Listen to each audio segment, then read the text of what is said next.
My dear students, I hope you all are doing well. So today we are supposed to start from the topic causes of low efficiency of labor in India. So when we compare our Indian workers with the developed countries workers or developed nation, okay, when we compare the labor of our country and the labor of developed countries, we can find some difference, and the difference is that, okay, difference is that Indian laborers are less efficient in comparison with the developed countries. One of the studies says that, okay, US laborers are 3 times efficient than the Indian laborers. For example, suppose one task is, suppose the task is given to the workers. So in order to complete this task, if you talk about Indian laborers,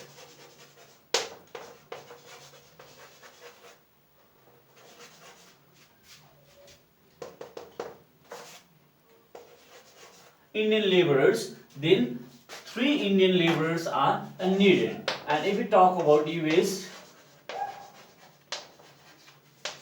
only 1 laborers are needed. So the task is same, okay, the task is same, but US labor requirement is only 1, whereas in our countries the labor requirement is 3 to complete the same, okay, same task. So this says that Indian laborers are not much efficient in comparison with the US laborers.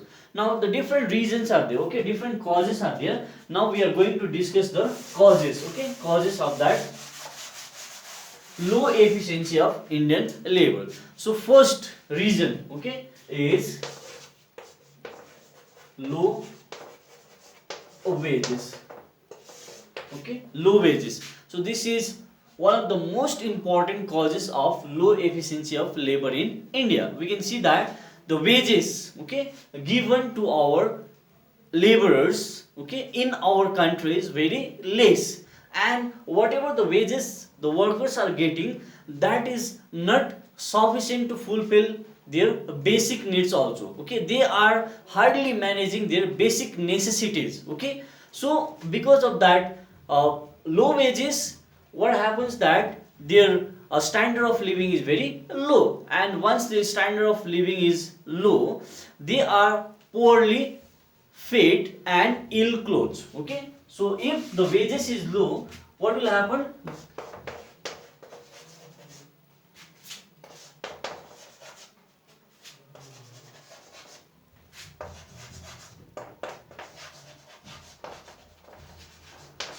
Okay, these are the two outcomes. If the wages are very less, then the Indian workers or the laborers will be poorly fed and ill clothes, and that hampers their standard of living, okay. As such, the workers are not in a position, okay, because of these low wages, the workers are not in a position to keep themselves mentally and physically fit.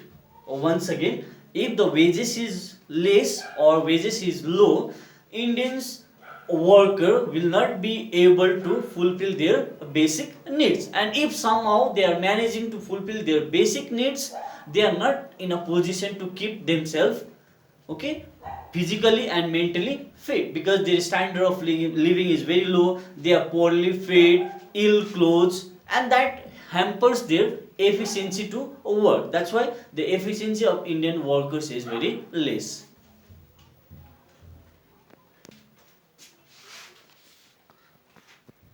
Okay, so the second cause is we have poor technology. So whatever the technology we use in our country are mostly outdated, okay, and are of poor standard.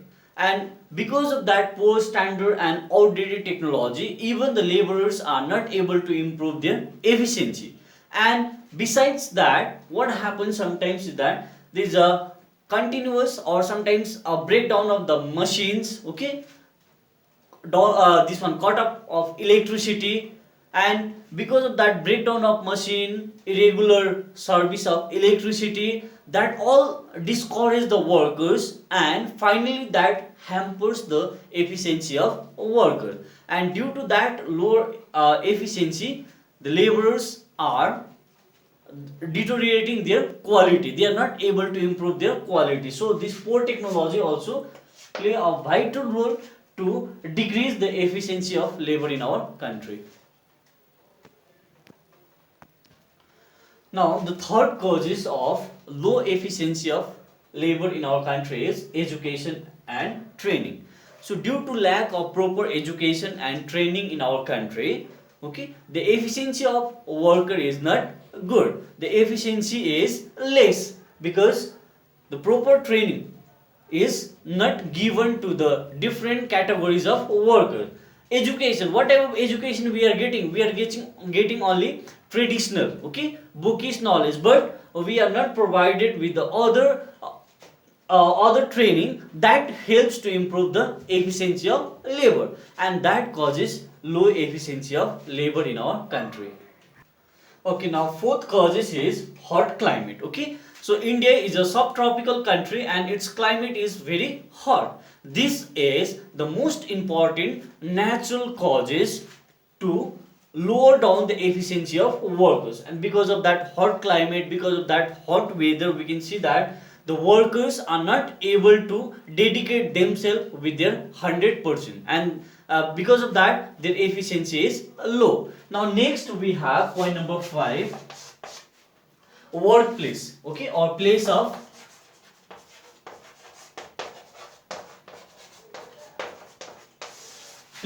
work is also one of the important causes to decrease or to lower down the efficiency of laborers in our country. We can see that wherever the factory is there, they are not providing the basic facilities, there is no drinking water facilities, okay, and the space for the movement of machine as well as for the movement of labor from one place to another place is very less. That means space is very less, and because of that less space, they are not freely moving from one place to another, or they are not carrying out their work with their efficiency. So this place of work, okay, whether that place is hygienic or not, whether they have provided the proper toilet facilities or not, so that also matters a lot to affect the efficiency of labor. And this workplace also affects the efficiency of labor because they are not provided with the better facilities,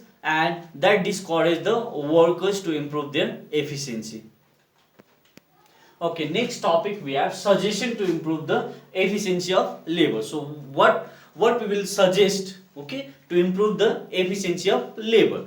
So the various suggestion, okay, various suggestions that can improve the efficiency of labor are: number 1,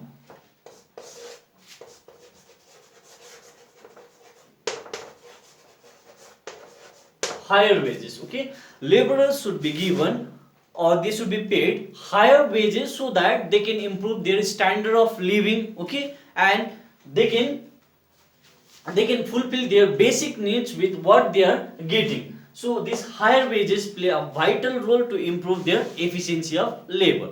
Now second factor we have, or second suggestion we have,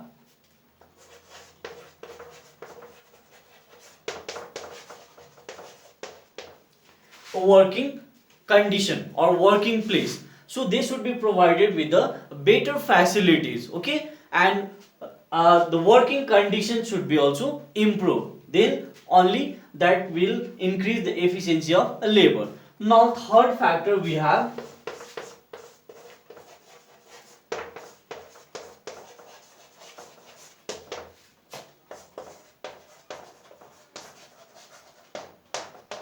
in order to encourage the laborers, in order to improve the efficiency of laborers, we should be providing or we should provide them a better social security benefits, or wherever they are working they should provide social security benefits. So this social security benefit includes pension, provident fund, okay, compensation for medical purpose. So all these things will helps to improve the efficiency of labor. Now next one, working hour.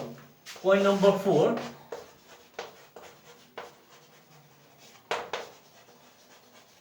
working hours. So working hours should not be more than 8 hours, okay, so that they will not feel tired.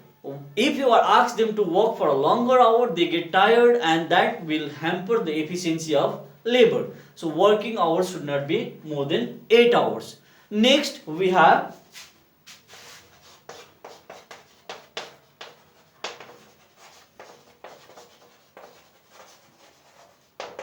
next suggestion to improve the efficiency of labor is technical education. They should be provided different types of technical education, okay, wherever they are working, whatever may be the categories of job, for each and every categories of job they should be provided with this technical education, and this technical education will helps to improve their efficiency, and that will make them more experienced in their particular field. So these are the suggestion that helps to improve the efficiency of labor in our country.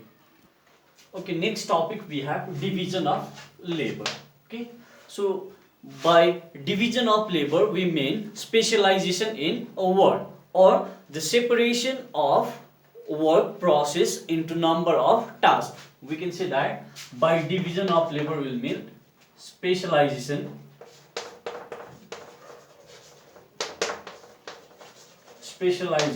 in a work, okay, or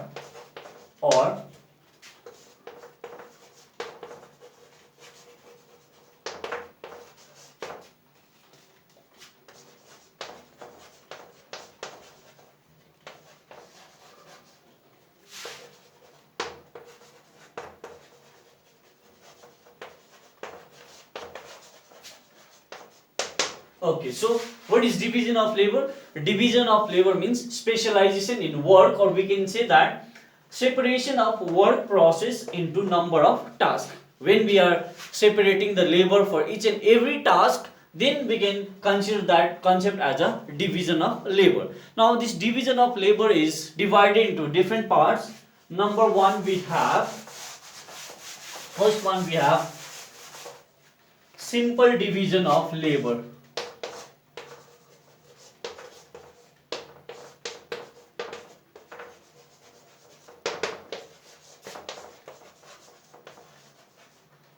Or this simple division of labor is also called product based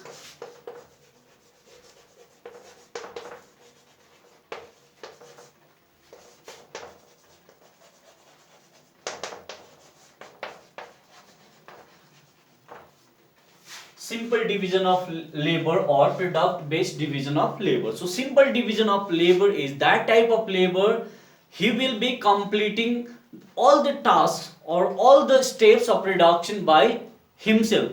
That means when single labor is involved in each and every stages of production, when single labor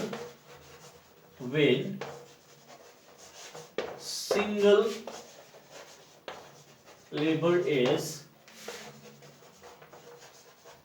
involved in each stages of production is called simple division of labor or product based division of labor. I will give you various examples related to this. Suppose say a farmer,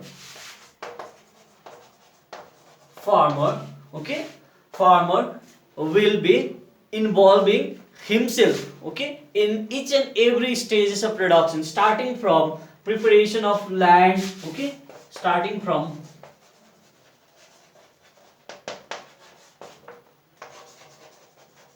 preparation of land, then sowing of crops,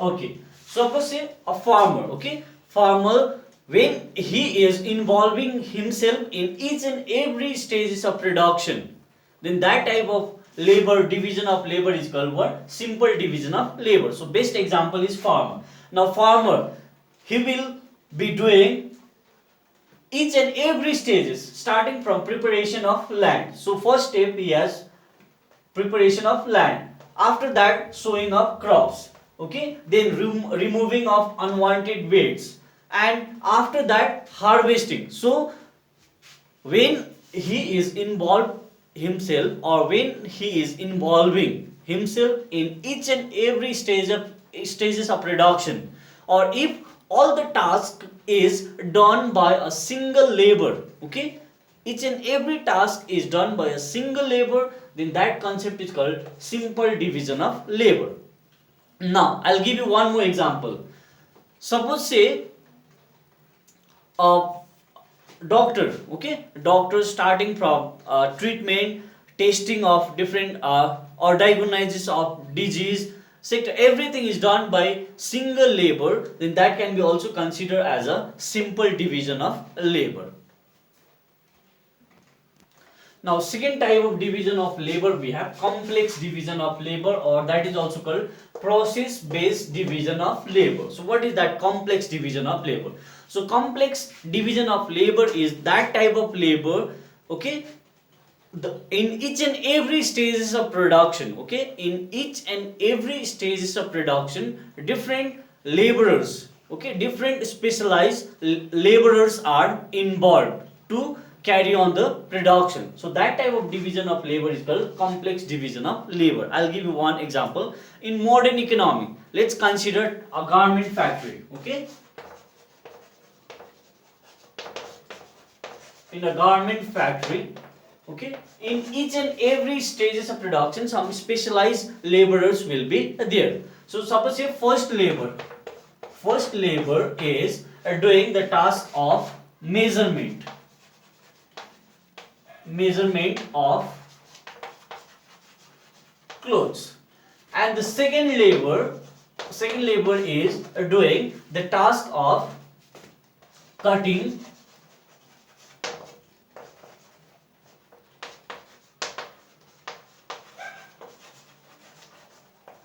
the piece of clothes, and the third labor is doing the task of sewing,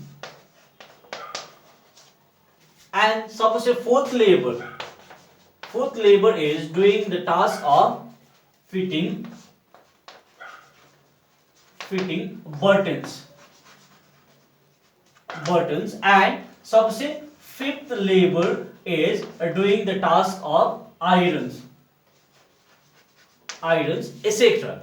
So what we can see that in each and every stages of production, different specialized laborers are involved, okay. So that type of production, okay, or that type of division of labor can be considered as a complex division of labor. As we have seen that the first labor is doing the task of measurement of clothes, second labor is doing the task of cutting the piece of clothes, and the third one is specialized in sewing clothes, and the fourth labor is specialized himself in fitting buttons, and the fifth one is doing the irons, okay. So in each and every stages of production, we can see that the different specialized laborers are involved. So that type of division of labor is called complex division of labor. I'll give you one more example. Suppose in a car factory, in order to fit the different parts of a car, if different specialized laborers are working there, then that can be also considered as a complex division of labor. Suppose a first labor, okay, in a car factory, suppose a first labor is doing the task of fitting wheels of a car, okay, and the second labor is doing the task of fitting, suppose fitting dynamo, third labor is specialized in suppose fitting brakes, and fourth one is specialized in suppose fitting window pan, okay, and the fifth one is specialized in fitting, suppose say lock. So we can see that in each and every stages of production, different laborers, different specialized laborers are involved. So that type of division of labor is called complex division or process based division of labor. Now the third type of division of labor we have geographical division of labor. So this geographical division of labor, sometimes due to some reasons, the production of certain good takes place in a particular state, particular country, or in a particular area due to specific reason, and that type of division of labor can be considered as a geographical division of labor. I'll give you a few examples. Like in UP, okay, UP we have sugar mills. Sugar mills are in UP. So the laborers, those who are involved in this sugar industry, they are considered as a geographical division of labor. Similarly, jute factory, okay, or jute industry in Bengal. So particular state, Bengal, means the laborers from that particular region are specialized in their particular job. So that type of labor can be categorized into geographical division of labor. I'll give you one more example.